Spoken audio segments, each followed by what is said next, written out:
George, may kumukuha sa akin isang para mag-endorse. Pero hindi siya akma sa aking pananaw o prinsipyo sa buhay. Kasi sabi ko nga, kasi pag everything nagsasalita ako sa mga tao, pag nabibigyan ako ng pagkakataon, lagi ko sinasabi si hard work. Kasi doon ako nagsimula eh. Isang araw, may kumukuha talaga sa akin na gusto ako mag-endorse ng isang gambling. Sabi ko, hindi ako magsasalita tungkol niya, pero hindi ko kasi pananaw sa buhay yan. Kasi sabi ko, nagsimula ako sa pinakamababa hanggang umabot ako dito.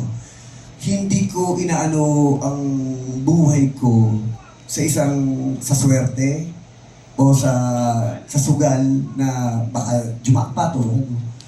Kasi para sa akin, ang lahat ng pinaghirapan mo, alam mo kung paano mo siya pahahalagahan. Tinanggihan ko yung isang nag-aalok sa akin na endorsement. And then after that, binalikan ako. Hindi ko akalain sa talang ng buhay ko na o-opera na ako ng ganong kalaking halaga. Alam niyo, tapos after that, nung diniscuss namin yan ni Jules and then my manager, gano'n. Sabi namin gano'n, aanin natin ganito kalaking halaga, pero kung ano naman yung masisirang buhay ng mga tao. Hindi ko sinasabing against ako. Sinasabi ko lang to, personal opinion ko to.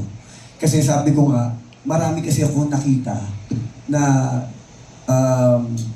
naging happy, naging ganyan, then after that, nasira yung buhay. Parang hindi ko yata ngayon.